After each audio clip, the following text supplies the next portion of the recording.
Hello students, very good evening to all of you. आज हम बात करने वाले हैं चैप्टर फर्स्ट एसिड बेस और साल्ट क्लास 10 के लिए, जिसमें हमारा आज का टॉपिक रहेगा how strong are acid and base are.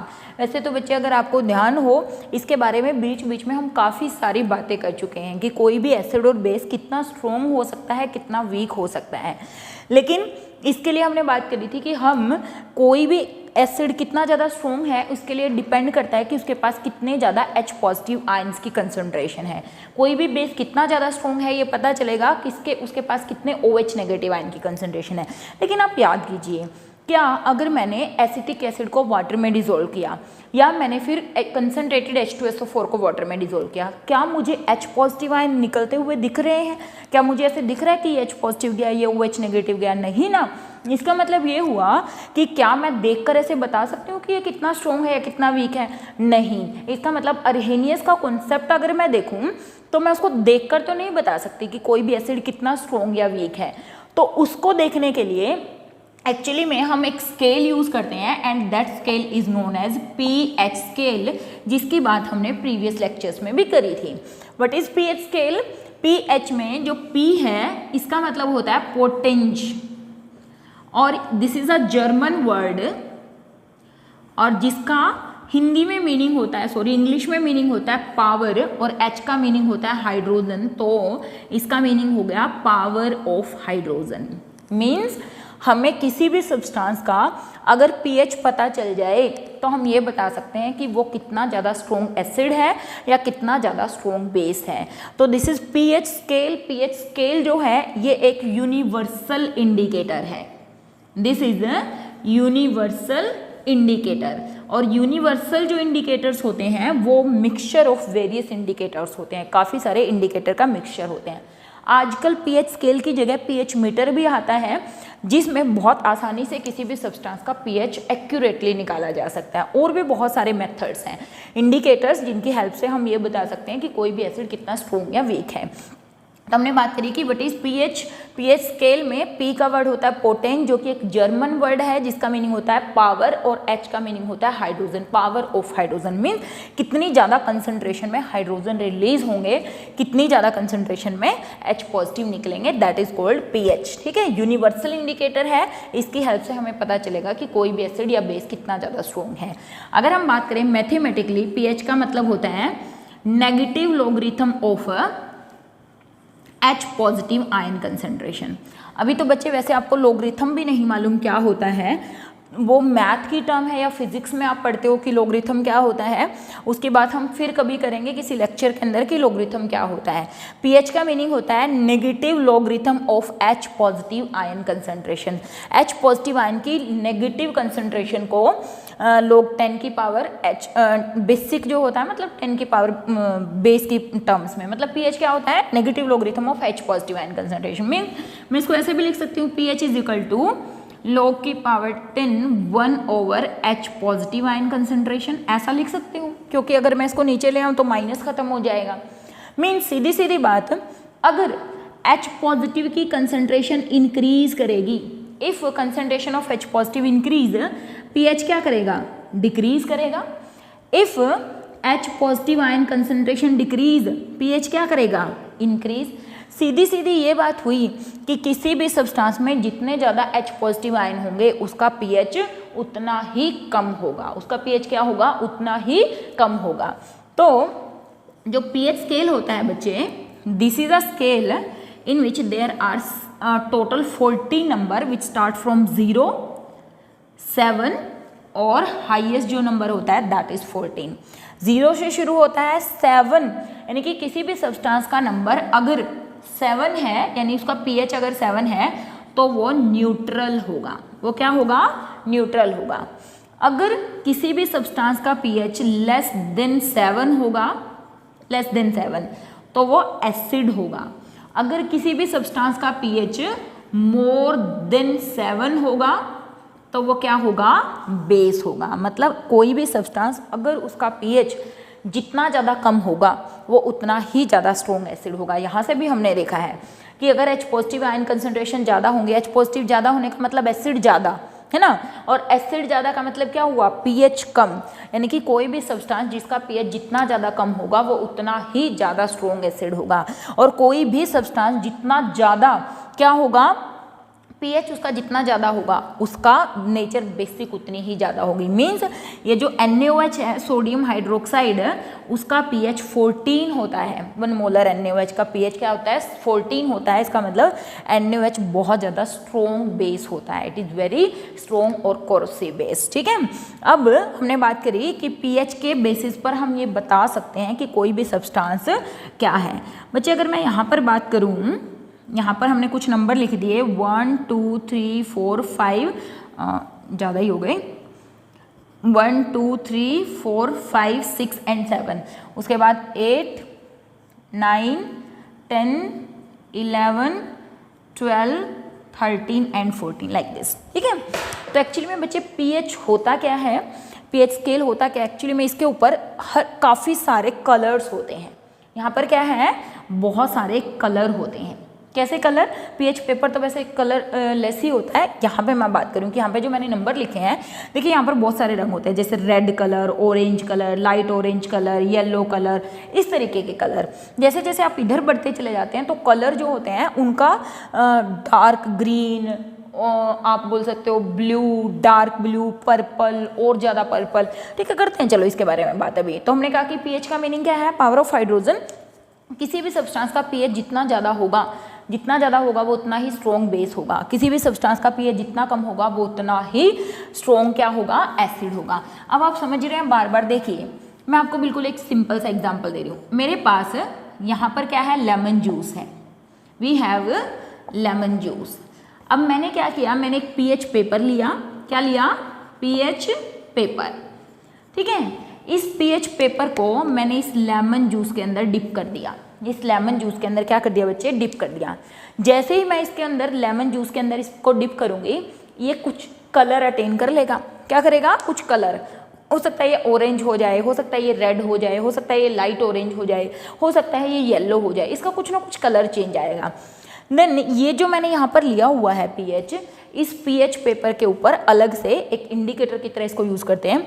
इस पे अलग अलग कलर्स होते हैं, ऐसे नंबर। हमें क्या करना है, मैंने कहा यहाँ पे रेड है, यहाँ पे लाइट रेड है, यहाँ पे डार्क ऑरेंज है, यहाँ पे लाइट ऑरेंज है, यहाँ पे येलो है, यहाँ पे और लाइट येलो है, यहाँ पे हल्का सा ग्रीनिश है, यहाँ पे और डार्क ग्रीनिश है, ये और ग्रीन है, ये ब्लू है, डार्क ब्लू है, पर्पल है, और पर्पल है, और ज़्यादा स्ट्रॉन्ग पर्पल है।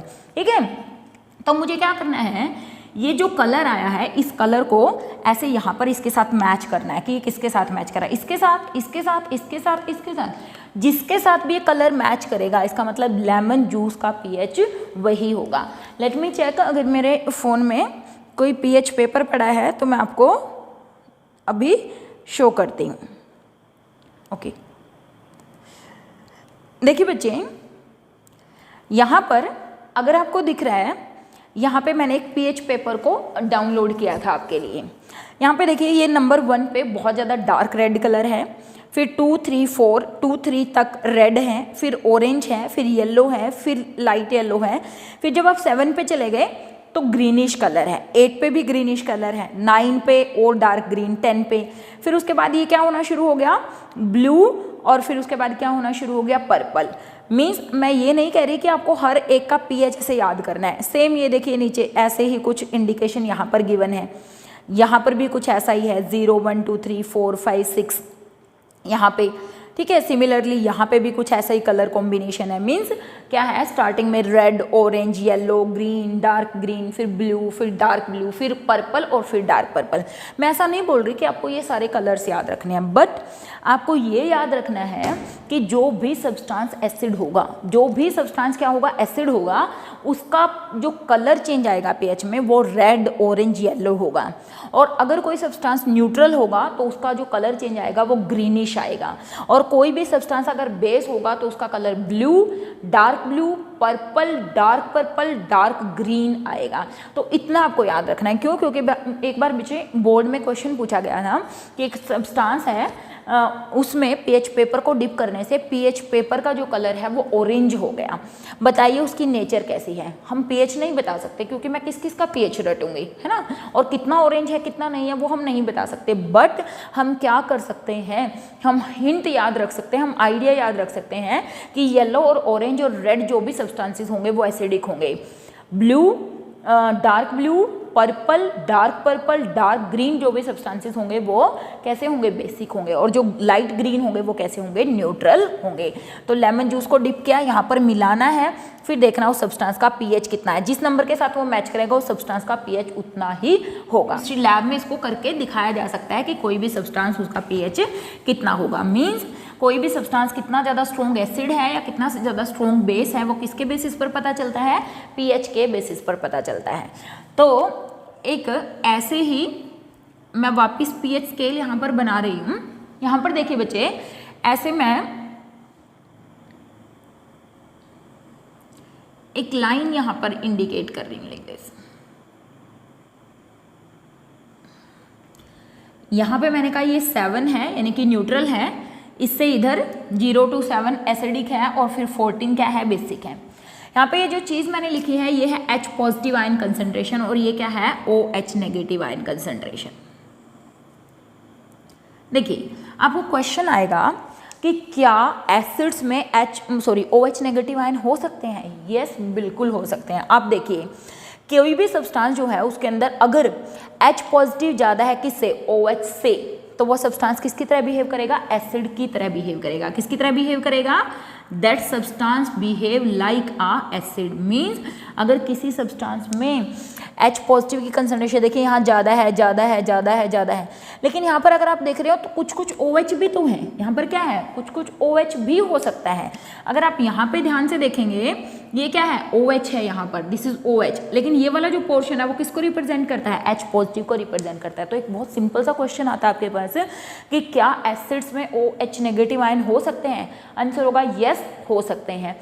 क्या बेस में H पॉजिटिव आयन हो सकते हैं, यस, बेस में भी H पॉजिटिव आयन हो सकते हैं। बट कोई भी सब्सटेंस बेस इसलिए है because OH concentration is more than H positive concentration.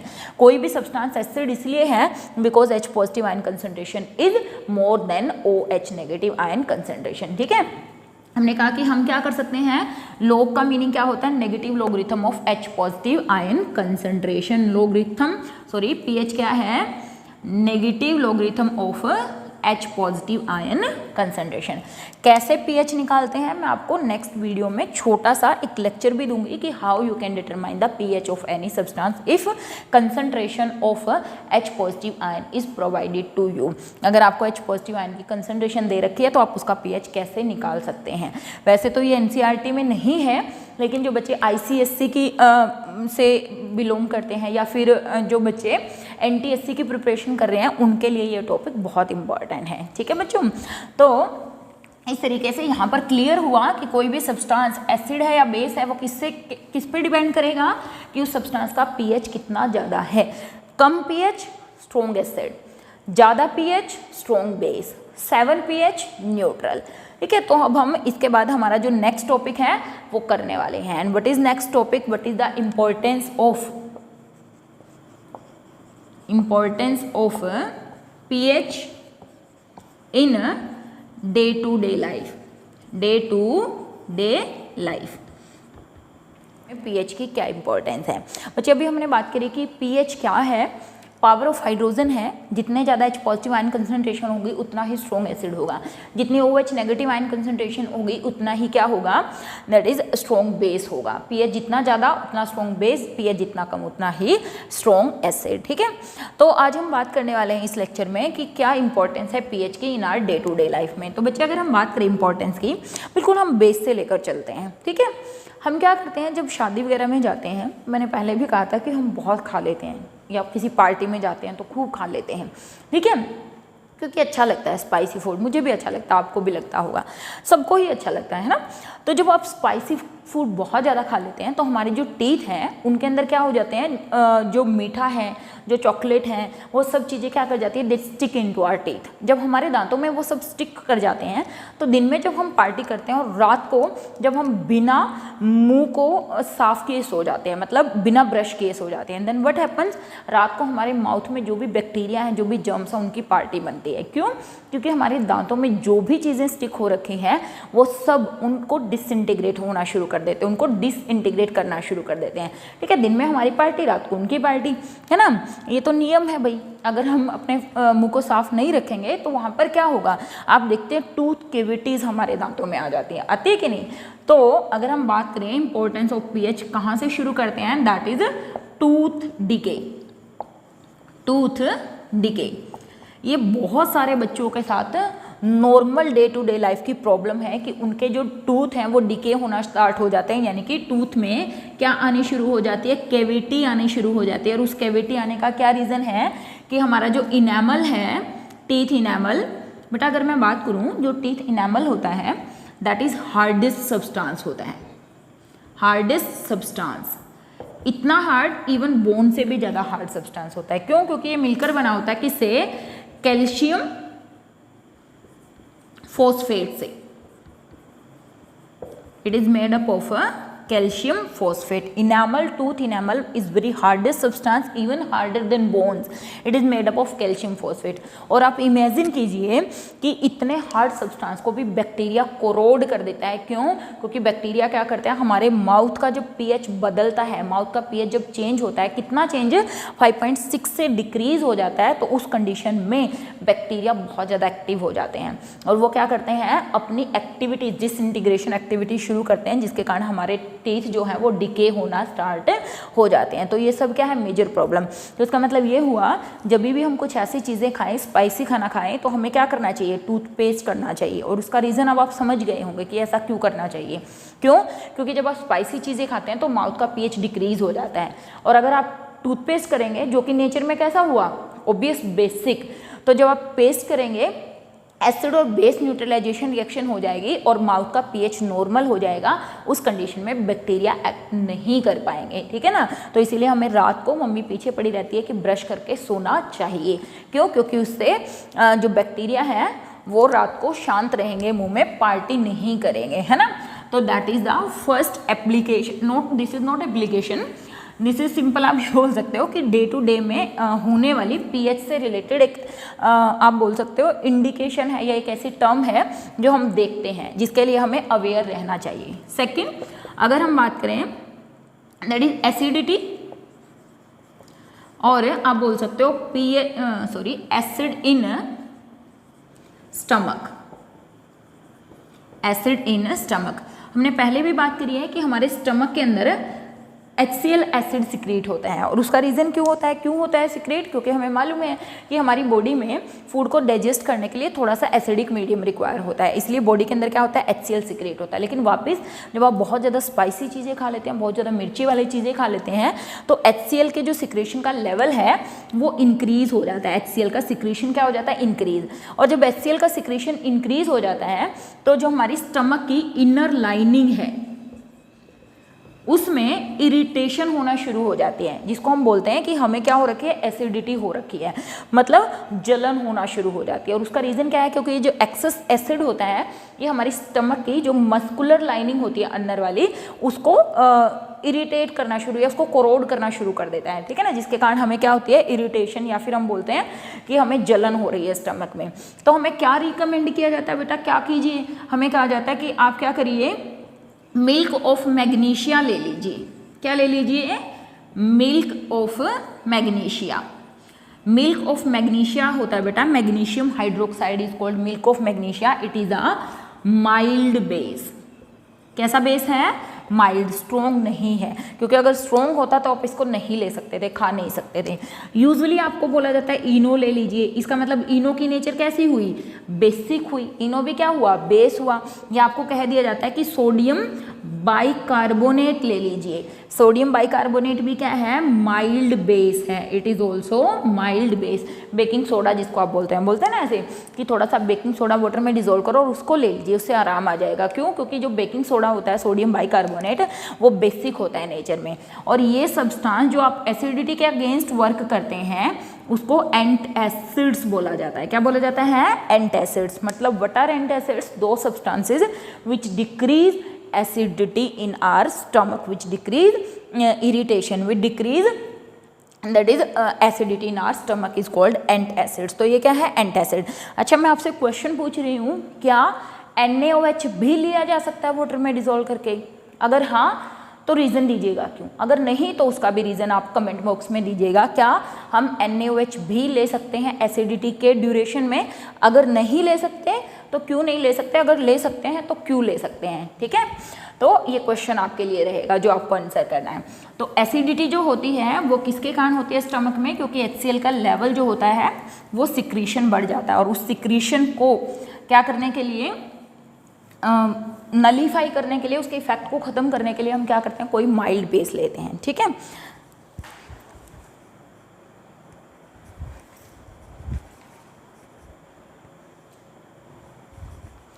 okay, let me talk about the third application, ant sting, beetle sting।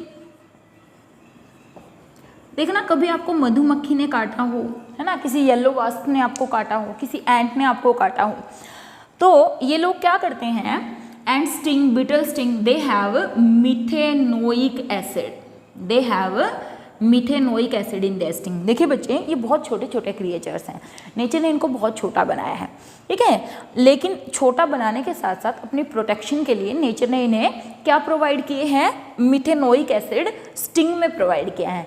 Means अगर उनको कभी किसी भी चीज़ से खतरा महसूस होता है तो वो क्या करती हैं, बाइट कर लेती हैं उस चीज़ को। देखिए, जैसे ही कोई मधुमक्खी हमारे सामने से आ रही है, कोई येलो वास्प आ रही है, आप जा रहे हैं, देखिए हम उससे डर जाते हैं और वो हमसे डर जाती है।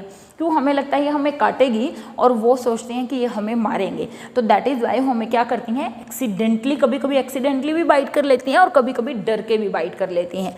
तो उसके जब वो बाइट करती हैं, they introduce methanoic acid in our body, और जब मिथेनोइक एसिड बॉडी के अंदर इंट्रोड्यूस होता है बेटे, बहुत स्ट्रॉन्ग इरिटेशन और पेन होता है और साथ में स्वेलिंग होती है। ये क्या करता है, it causes irritation, pain and swelling in body parts.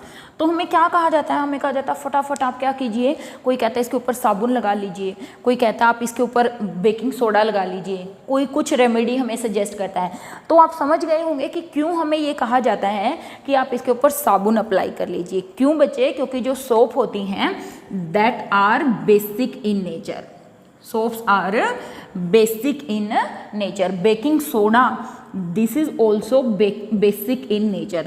तो आप कभी भी इसको ट्राई करके देखना, अगर आपको कभी एंट ने बाइट कर लिया है या किसी बीटल ने आपको बाइट कर लिया है तो आप उस पर क्या कीजिएगा, सोप सॉल्यूशन लगा दीजिएगा, फटाफट साबुन रगड़ दीजिएगा, तो आप पाएंगे ना तो स्वेलिंग होगी और थोड़ी देर के बाद पेन भी खत्म हो जाएगा। क्यों? क्योंकि ये बेस है और एसिड के साथ न्यूट्रलाइजेशन इफेक्ट होगा और इफेक्ट खत्म हो जाएगा किसका, जो मिथेनोइक एसिड हमारी बॉडी में इंट्रोड्यूस किया गया है।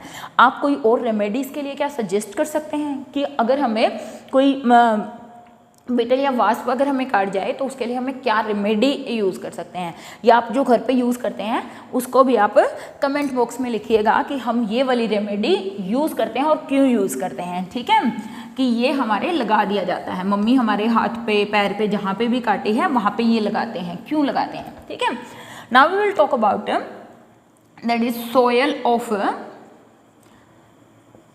आवर बैकयार्ड, एग्रीकल्चर लैंड की भी बोल सकते हैं, एग्रीकल्चर लैंड। देखिए बच्चे, अगर हम बात करें पुराने टाइम में जब लोग खेती करते थे तो एक्चुअली में उन्हें इतनी नॉलेज नहीं होती थी।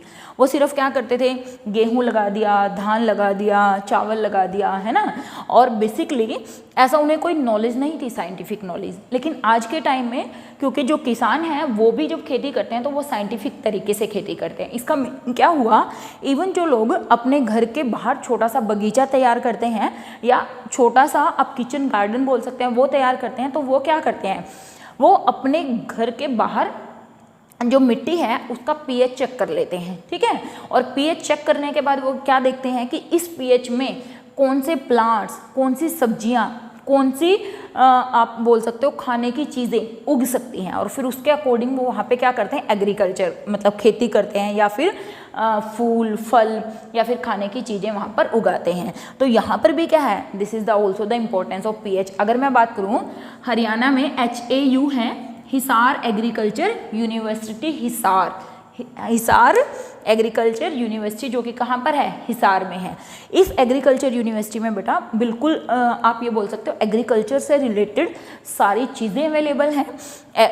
HAU में एडमिशन अगर मैं आपको बताऊं बहुत मुश्किल से होता है, बहुत मेहनत करनी पड़ती है अगर किसी को यहाँ पे जाना है इन फ्यूचर। और यहाँ पर क्या किया जाता है, सॉइल के पीएच को साइंटिफिक तरीके से चेक किया जाता है और वहाँ पे आपको ये बताया जा सकता है कि आपके यहाँ की जो सॉइल है उसमें आप ये वाली चीज़ें अगर उगाएंगे तो आपको ज़्यादा आप बोल सकते हो अनाज पैदावार होगी या फिर ज़्यादा प्रोडक्शन होगा। समझ में आ रही है। तो उसके लिए आप भी क्या कर सकते हो, अगर आपको छोटे से लेवल पे अपने बैकयार्ड की सॉइल का पीएच चेक करना है, क्या करिए, सॉइल उठा लीजिए थोड़ी सी, ठीक है, उसको क्या करिए एक बीकर के अंदर उसका सोल्यूशन बना लीजिए, एक्वस सोल्यूशन। फिर थोड़ी देर के बाद जो मिट्टी होगी वो तो नीचे सेटल डाउन हो जाएगी, लेकिन जो पानी होगा उसमें अभी कुछ ना कुछ मिट्टी बची होगी। फिर हमने क्या करना है, पीएच पेपर लेना है और इसको इसमें डिप करना है। और पीएच पेपर को डिप करने के बाद हमने कहा कुछ कलर आएगा, उस कलर को क्या करना है, उस पीएच पेपर से के कलर से मैच करना है। और मैच करने के बाद फिर हमें बता देना कि यहाँ का पीएच इतना है। फिर हमें सर्च करना है या ढूंढना है कि इस पीएच में कौन से फ्लावर्स ज़्यादा अच्छे ग्रो करेंगे, कौन सी सब्जियाँ ज़्यादा अच्छी ग्रो करेंगी। तो वहाँ पे हम उसके अकॉर्डिंग क्या कर सकते हैं, ये फल और सब्जियाँ उगा सकते हैं। तो this is also the application of pH in our day to day life खेती।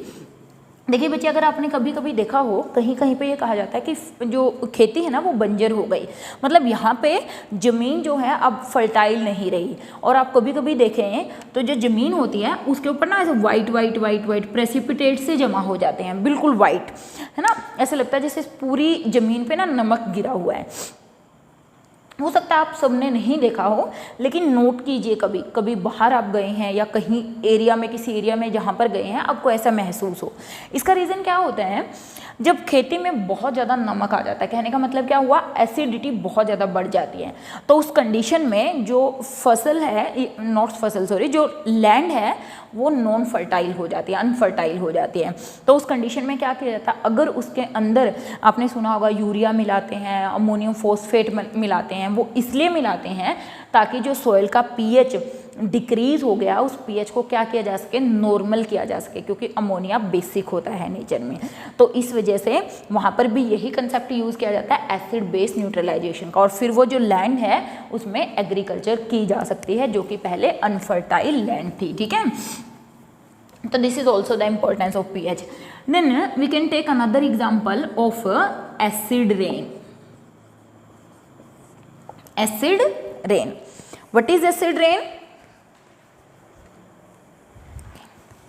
It's working. What is acid rain? देखिए बच्चे, अगर हम एसिड रेन की बात करें, हमने बहुत अभी पिछले लेक्चर में भी बात करी थी कि एक्चुअली में हमारी जो एयर है उसके अंदर बहुत सारे ऑक्साइड्स होते हैं, है ना। एयर के अंदर क्या होते हैं, ऑक्साइड्स। और ऐसी जगह ही जहाँ पर बहुत ज़्यादा फैक्ट्रीज हैं, जहाँ पर बहुत ज़्यादा आप ये मान लो पोल्यूशन है, वहाँ पर तो ये ऑक्साइड्स बहुत ज़्यादा हाई होते हैं। और ये ऑक्साइड्स एटमॉस्फेयर में होते हैं और जैसे ही बारिश आती है ये पानी के साथ मिलकर कॉरस्पॉन्डिंग एसिड बनाते हैं। जैसे यहाँ से क्या बन जाएगा, H2SO3, यहाँ से क्या बन जाएगा, H2SO4, यहाँ से क्या बन जाएगा, HNO3, यहाँ से क्या बन जाएगा, H2CO3, means carbonic acid, nitric acid, sulphuric acid, sulphurous acid, ये सब। और ऐसी बारिश जिसका pH लेवल 5.6 से लेस हो उसको क्या बोलते हैं, that is called acid rain. Means rain whose pH is lower than 5.6 is called acid rain। अब सिर्फ इतना तो कह के नहीं छोड़ सकते, अब हम कहें क्यों होती है एसिड रेन, फिर हम रीज़न देंगे कि रेन जिसका pH 5.6 से कम हो उसको एसिड रेन बोला जाता है। और ऐसा क्यों होता है? Because in atmosphere there are various oxides, SO2, SO3, NO2, CO2 etc. When rain come, they mix with the rain water and result into the formation of various acids. When rain reaches on earth, its pH is very low because some acids are mixed with it, ठीक है? And such type of rain which have lots of acid in them, that is called acid rain, है ना। Arrival किसके कारण हुआ? क्यों acidic हो गई? ऑक्साइड्स के कारण एसिडिक हो गई। देखिए मैंने क्वेश्चन भी आपसे पूछा था कि जो ताजमहल है संगमरमर का बना हुआ है, यानी कि CaCO3 का बना हुआ है, कैल्शियम कार्बोनेट का। और जब बारिश आई तो उसके अंदर क्या था? H2SO4 भी था, H2SO3 भी था, HNO3 भी था। तो इसने इसके साथ रिएक्शन करके यहाँ से क्या बना दिया? Calcium sulphate plus H2O plus CO2। अब देखिए मार्बल अब मार्बल नहीं रहा, वो तो किस में चेंज हो गया? कैल्शियम सल्फेट में चेंज हो गया, जिसके कारण मार्बल क्या हो गया? कोरोड होना शुरू हो गया, जिसका कलर भी चेंज हो गया, येलोइश हो गया। इसलिए गवर्नमेंट ने काफ़ी एरिया तक, एक पर्टिकुलर एरिया तक बैन कर दिया कि इतने एरिया में फैक्ट्रीज नहीं होनी चाहिए। तो दैट इज एसिड रेन। और इसकी लिमिटेशन क्या है एसिड रेन से? हमने कहा ताजमहल तो खराब हो रहा है, या संगमरमर से बनी चीज़ें तो खराब हो ही रही है, उसके साथ साथ बेटा बहुत सारे ऐसे जीव जो पॉन्ड्स में रहने वाले लिविंग बींग्स हैं, मीन्स तालाब में छोटे छोटे जितने भी ऑर्गेनिजम्स रहते हैं, जितने भी जीव रहते हैं छोटे छोटे, एकदम से वाटर का पीएच चेंज होने के कारण वो क्या हो जाते हैं? मरना शुरू हो जाते हैं। उसमें मेंढक भी हो सकते हैं, उसमें फिशेस भी हो सकते हैं, उसमें स्नेक्स भी हो सकते हैं, उसमें कोई और छोटे छोटे एनिमल्स भी हो सकते हैं। जैसे ही पॉन्ड्स में, क्योंकि ये जो बारिश आएगी वो कहाँ जाएगी? या तो पॉन्ड्स में जाएगी, या फिर हम बोले किसी छोटी मोटी नदी में चली जाएगी, है ना। पानी यहीं पे तो जाता है, रिवर में चला जाता है। तो रिवर्स में और पॉन्ड्स में एकदम से पीएच का लेवल चेंज होने के कारण बहुत सारे एनिमल्स जो छोटे छोटे वहाँ पर रहते हैं, छोटे छोटे ऑर्गेनिजम्स, वो मर जाते हैं। उसके साथ साथ वेजिटेशन, जैसे जो हम खेती करते हैं, एग्रीकल्चर करते हैं। अब मान लिया हमने कहा कि किसी भी खेती को होने के लिए एक्चुअली में क्या होता है? पीएच पर्टिकुलर होता है, फिक्स होता है, ठीक है। और फिक्स पीएच में ही खेती ग्रो करती है अच्छे से। लेकिन एकदम से क्या हुआ? पीएच बदल गया, तो जो फल सब्जियां जो चीज़ें लगी हुई हैं उनका पीएच एकदम से चेंज होने से वो क्या हो जाती हैं? खराब हो जाती है, बिल्कुल डेड हो जाती है, मर जाती है, ख़त्म हो जाती है। तो ये क्या होती हैं? एसिड रेन के कारण होने वाले कॉन्सिक्वेंसेज होते हैं। देखिए बच्चे, अगर हम अपनी बॉडी की बात करें, हमारी बॉडी भी एक पर्टिकुलर पीएच पे काम करती है। कितने पर? 7 to 7.8। हमारी जो बॉडी है वो कितने पीएच पर? इस पीएच रेंज पर वर्क करती है। मतलब अगर हमारी बॉडी का पीएच इससे ऊपर नीचे हुआ तो हमारी बॉडी में बहुत सारी ऐसी एक्टिविटीज़ होती हैं जो कि एंजाइम के द्वारा कैटालाइज होती हैं। हमारी बॉडी में बहुत सारी ऐसी एक्टिविटी हैं जो एंजाइम कैरी आउट करते हैं, और जो एंजाइम्स होते हैं वो पीएच बिल्कुल पर्टिकुलर स्पेसिफिक पीएच पे वर्क करते हैं। अगर बॉडी का पीएच चेंज होगा, एंजाइम्स की वर्किंग इनहिबिट होगी, तो हमारी बॉडी में बहुत सारी डिजीजेज, बहुत सारी बीमारियां ग्रो हो जाएंगी, और जाने क्या क्या हमारे शरीर में होना शुरू हो जाएगा। तो हमारी बॉडी भी क्या है? एक पर्टिकुलर पीएच पर क्या करती है? वर्क करती है। इसका एग्जाम्पल मैंने दे दिया कि टूथ का पीएच अगर घटेगा, माउथ का पीएच, तो कैविटी अराइज होंगी। स्टमक का पीएच अगर बढ़ेगा, मींस HCl का सिक्रेशन अगर घटेगा, HCl का सिक्रेशन बढ़ेगा और पीएच क्या होगा? डिक्रीज होगा, तो एसिडिटी अराइज होगी बॉडी के अंदर, है ना। और मैंने कहा एंजाइम की फंक्शनिंग भी इनहिबिट होगी, वो भी रुक जाएगी, ठीक है। Then we can take that is importance of pH. आप बोल सकते हो इन नेचर सिंपल, ठीक है ना। पीएच इन नेचर, मतलब पीएच इन नेचर का मीनिंग क्या? मैं एक छोटा सा एग्जांपल दूंगी। एक्चुअली में बेटा एक नीटल प्लांट होता है, वाइल्ड प्लांट, नीटल प्लांट, ठीक है। ये एक वाइल्ड प्लांट है, मींस जंगलों में उगने वाला एक पौधा है, ठीक है। ये जो नीटल प्लांट होता है, इसकी जो लीव्स होती हैं बच्चे, उसके लीव्स पर ऐसे स्पाइक्स होते हैं, मतलब कांटे से लगे हुए होते हैं। और बाय चांस कभी आप इस नीटल प्लांट के पास से गुजर रहे हों और ये आपके टकरा जाए कहीं पर, तो आप देखेंगे वहाँ पर बिल्कुल इरिटेशन आपको स्टार्ट हो जाएगी, बहुत स्ट्रॉन्ग, जैसे कि मैंने कहा वास्प या फिर किसी बिटल के काटने से होते हैं, बिल्कुल वैसे ही, ठीक है। ऐसा क्यों है? क्योंकि इसके अंदर भी मिथेनोइक एसिड होता है। कौन सा एसिड होता है? Methanoic acid. आपने पढ़ा होगा बायो में कि कुछ प्लांट्स ऐसे भी होते हैं जो इंसेक्टिवोरस होते हैं, मीन्स इंसेक्ट्स को भी खा जाते हैं, है ना। तो ये एक ऐसा प्लांट है जो इंसेक्टिवोरस तो नहीं है, लेकिन अगर बाय चांस हम इसके कहीं टकरा गए या ये हमारे कहीं टकरा गया तो ये हमारी बॉडी के अंदर मिथेनोइक एसिड सिक्रेट कर देता है, जिसके कारण इरिटेशन होती है। लेकिन नेचर ने बिल्कुल इस वाइल्ड प्लांट के पास ही एक और दूसरा वाइल्ड प्लांट लगाया हुआ है जिसका नाम है डॉग प्लांट। इसका नाम क्या है? Dog plant. अब क्या करिए, उस डॉग प्लांट को सर्च करिए, वहीं पर उसके आसपास ही कहीं ना कहीं मिलेगा। तभी मैंने लिखा pH in nature, means nature ने हमें उसी जगह पर रेमेडी प्रोवाइड की हुई है कि आप क्या करिए, उस डॉग प्लांट को तोड़िए, उसकी पत्तियां रगड़िए और जहाँ पर आपको नीडल प्लांट स्ट्राइक हुआ है वहाँ पर रगड़ दीजिए, तो न्यूट्रलाइजेशन रिएक्शन होगी और इफेक्ट क्या हो जाएगा? मिथेनोइक एसिड का खत्म। अब आप बता ही सकते हैं कि डॉग प्लांट की नेचर कैसी होगी? डॉग प्लांट्स की नेचर कैसी होगी बच्चे? बेसिक होगी। ये एसिड था, ये बेस था, दोनों ने एक दूसरे के इफेक्ट को खत्म किया, न्यूट्रलाइजेशन रिएक्शन हुई और एसिड और बेस के इफेक्ट को खत्म होकर हमारा जो इरिटेशन थी वो भी क्या हो गई? खत्म हो गई। तो these are some of the applications of pH in our day to day life. You can collect more applications of pH. देखिए, आप देखते हैं मिल्क जो होता है, अगर उसका पीएच डिक्रीज हो जाए, ठीक है ना, मिल्क का पीएच क्या हो जाए? डिक्रीज, वो एसिडिक हो जाता है लैक्टिक एसिड के कारण, है ना। दूध खराब हो जाता है जिसको हम बोलते हैं। अब दूध खराब होने से बचाने के लिए मिल्कमैन क्या करते हैं? आप क्वेश्चन बताइएगा मुझे कि वो क्या ऐड करते हैं कि उनका दूध ज़्यादा लंबे समय तक खराब ना हो। क्यों? क्योंकि एक मिल्कमैन क्या पता कितनी दूर से मिल्क देने के लिए आ रहा है। अब गर्मियाँ भी बहुत ज़्यादा होती हैं, अब वो क्या चीज़ अपने मिल्क के अंदर ऐड करता है जिसके कारण उसका जो मिल्क का पीएच है वो जल्दी डिक्रीज नहीं करता, लंबे समय तक बना रहता है, मतलब ज़्यादा रहता है, जिसके कारण एसिडिक नहीं होता, लैक्टिक एसिड नहीं बनता और मिल्क जो है वो खराब नहीं होता। You can collect more applications of pH in our day to day life and can mention in your notebook कि ये और पीएच की एप्लीकेशंस हैं। तो बच्चे, this is the very important and interesting topic related to the importance of pH in our day to day life. तो बच्चों, मिलते हैं नेक्स्ट लेक्चर के अंदर। Have a nice day, stay safe, stay home.